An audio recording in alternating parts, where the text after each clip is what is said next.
So yun, good morning mga paps, mga padyak yan. Quick bite check tayo dito sa build natin na Mountain Peak Ninja. Ito yung pinaka-latest ngayon ni Mountain Peak Ninja. Iba na naman yung colorway na nirelease ni Mountain Peak ngayon. Yan. Ito yung matte, combination siya ng gray, combination siya ng glossy black.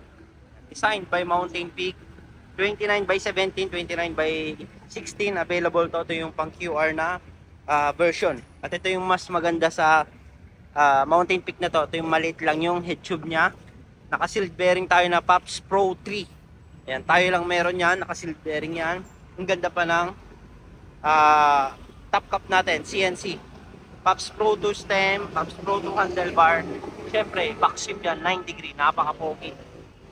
Pops Pro 2 seat post, dual lock. Naka-lifetime warranty tayo sa seat post, stem, handlebar. Tayo lang meron yan na may lifetime warranty.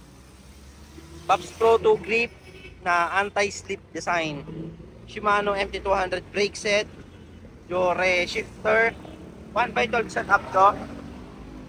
SLX chain upgraded to. Hindi natin tinipid yung chain natin. Jore 600 na RD. May clutch pa rin yan. Submit sprocket 1151. Cole crankset CNC. Naka-sealed bearing tayo na Tosic pedal flat alloy.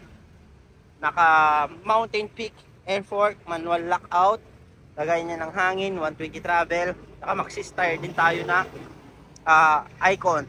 Ito pa yung isa sa maganda na nilagay natin. Naka sword rim set na super light. Yan, naka bladed spoke na rin tong spoke natin. Sword na hubs. Submit rotor na extra light. Yan, dito naman tayo sa upuan natin. Siyempre, Pops Pro 2 pa rin dito. Comfortable saddle. Hindi siya yung sobrang lambot at hindi siya yung sobrang tigas. Napaka sarap niya to upuan. Ang kagandahan sa saddle natin, meron siyang airflow at the same time meron siyang cover para safe yung mga jetlog natin just in case na may tumusok dyan sa baba. Ang kagandahan niyan, honeycomb design niya. Ayan, one piece. Ayan, wala na siya yung mga staple dyan na natatanggal. Naka-cover na lahat yan.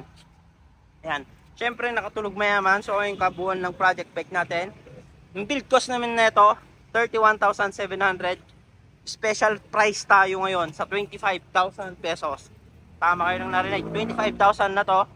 Meron na itong kasamang tail light, battle cage, chain protector, lever boot. Naka 5 months service warranty pa tayo. At saka naka lifetime warranty tayo sa cockpit. At saka warranty tayo sa frame. Kaya kung gusto nyo makita or magpa-build ng project bike nyo, message nyo lang kami dito sa Pops Bike Shop. Thank you. Mga nasa malalayong lugar naman na gusto magpakita ng suportas dito sa Pops Bike Shop at gusto mag-order, ayan, visit lang kayo dito sa mga legit account namin. Dito lang kayo pwedeng makipag-transact para legit at di kayo may scam.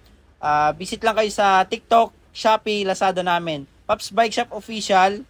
Ayan, ito yung mga legit account namin. Jason Bike Parts. Bikers Need. Thank you mga paps, mga padyak. Ayan, dito na kayo makipag-transact at mag-order. Thank you.